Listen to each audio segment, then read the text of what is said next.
قال الله عز وجل: أعوذ بالله من الشيطان الرجيم. بسم الله الرحمن الرحيم.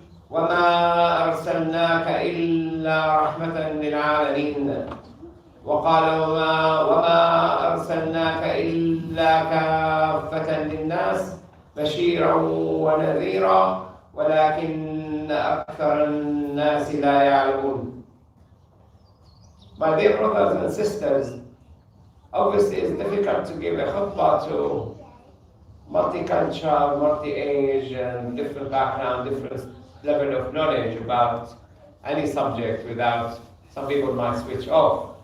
But we need to always to address what's going on in the world so we could take lessons out of that. And the first ayah I've read, Allah Azza wa Jalla said to Prophet Muhammad, verily we have not sent you but a mercy to all the worlds, al-alamin. And he said, we haven't sent you but to all mankind, giving good news and giving the warning, but most people do not know. So what's in the message of Prophet Muhammad sallallahu alaihi wasallam will be for you, being a child, being adult, being teenager, being a community, a nation, multi-nation, the globe, and beyond.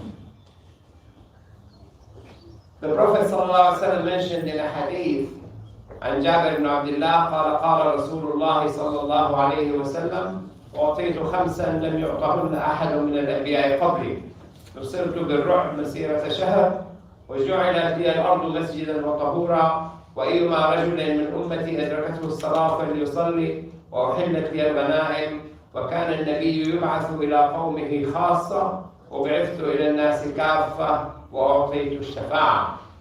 So in summary, this hadith mentioned what means in English, the Prophet ﷺ said, I have been given 5, no other prophets given it before me. I'm given to win by fear put in the heart of my enemy at a month distance, and the whole earth made for me a mosque. I can make the wudu wherever I am, whether it's water or sand or earth, and pray. And I was allowed to take the spoils in wars, and I was sent to all mankind, and I'm given the privilege of interceding the day of judgment. So if you look into an ant, which is smallest probably you can visualize, and this hadith in Bukhari or Muslim, نزل نبي من الأنبياء تحت شجرة فلدغته نملة فأمر بجهازه فأخرج من تحتها ثم أمر ببيتها فأحرق، متفق عليه. فأوحى الله إليه فهلّ نملة واحدة فأحرق بالنار. One of the prophets sat under a tree and he was bitten by an ant. So he asked for his luggage to be removed and he burned the nest with the fire. So Allah said to him, you should have only burned the namla, the ant who bitten you. And that's exactly what Russia is doing. Killing the person who is against them in a way. Demolishing a whole country. So if an ant has a shade from the Islamic mercifulness, what about children? You have to name your children, you have to choose the right mother for them. You have to feed them halal. You shouldn't have too many children that you cannot look after or control or educate. You can't say oof to your mom and dad. Oof, oof. Considered a sin, a major sin. You cannot cheat on your wife. You're not allowed to marry a second wife unless the first wife agrees in writing, witnesses. Otherwise, she will divorce you and you are at fault. You have to pay. You have to keep looking after your own dependents. You need to look after your brothers and sisters if you can, your neighbors, your family members. واعبدوا الله ولا تشركوا به شيئا وبالوالدين إحسانا وبذي القربى واليتامى والمساكين والجار ذي القربى والجار الجنب والصاحب بالجنب وابن السبيل وما ملكت أيمانكم إن الله لا يحب من كان مختالا فخورا. This ayah summarizes You have to obey Allah, worship Him, not associate a partner with Him, and be good to your parents, and your relatives, and the orphan, and the needy, and your neighbor who is your relative, and your neighbor who is a Muslim but not your relative, and your neighbor who is neither a Muslim nor a relative. Could be your neighbor in house, could be your neighbor in country. So to go and destroy a country, because this is what you thought of.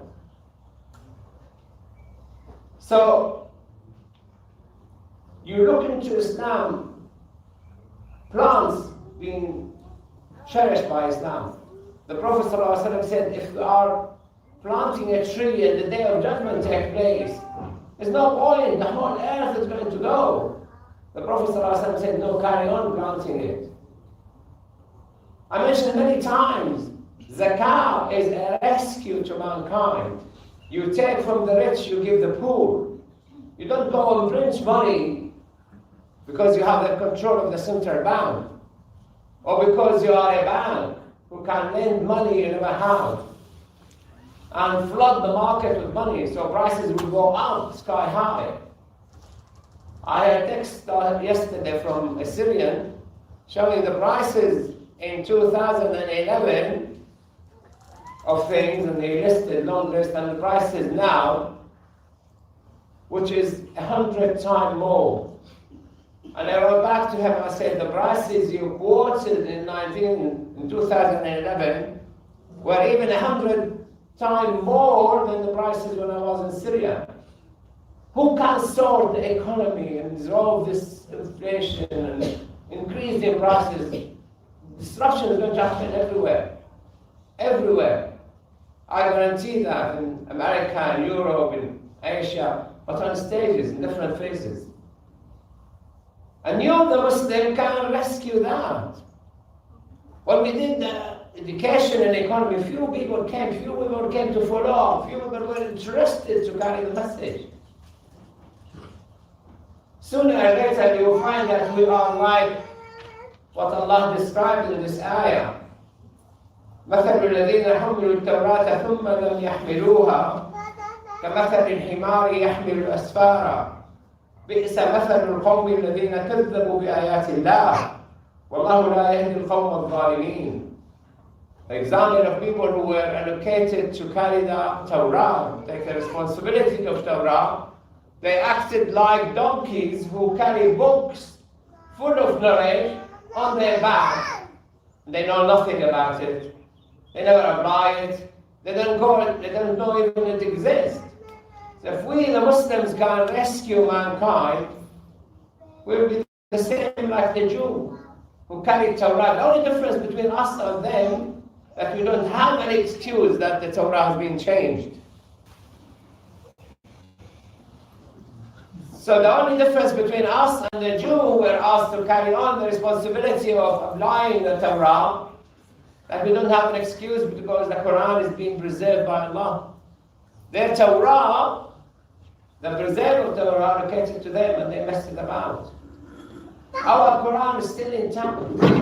It's still all the ayahs there, wherever they are. And they're still exactly in the same order, exactly in the same even pronunciation, even writing. So you need, all of us need Islam. Whether you are a wife in the husband's prison, I could say. Aisha said, take care of the children of your wife, because they are prisoners under your control. A man came and asked Ali ibn Abi Talib, he said, who should I marry my daughter? فمن يزوج ابنته قال زوجها لمن يتق الله فإن أحبها أكرمها وإن كرهها لم يكرمها. Marry your daughter or your sister or your mother sometimes. We ask, we advise some people to let their mother marry because the husband died when he's young. Your children. Marry your daughter to somebody who is mindful of Allah, who is fearing Allah. Because if he loves her, he will be too generous with her. And if he hates her, he will not be unjust with her. And when Abu Bakr was giving the advice to Usama ibn Zayd, and that's the treasure we carry. That's the treasure. It's not the Quran, not the Sunnah, even the advice of Abu Bakr. He said to them, I advise you with 10 things. Do not betray. Do not exaggerate. Do not stab in the back. Do not mutilate. Never kill a child. Never kill an old man. He's talking to the army now. Never kill a woman. Never destroy a tree or burn it or cut a tree which is the fruit there. And do not slaughter a sheep or a cow or a camel, but to eat. And you will come across people who are worshipping in their temples. Leave them alone. And you will come to people who will come to you with food. When you eat from it, you say Bismillah. And you will come across people who will have all sorts of banners inside to kill you. That's the people you kill. In another advice, never destroy a building. So who will pass this to the mad world outside? Before I came here, I read an article, a news item.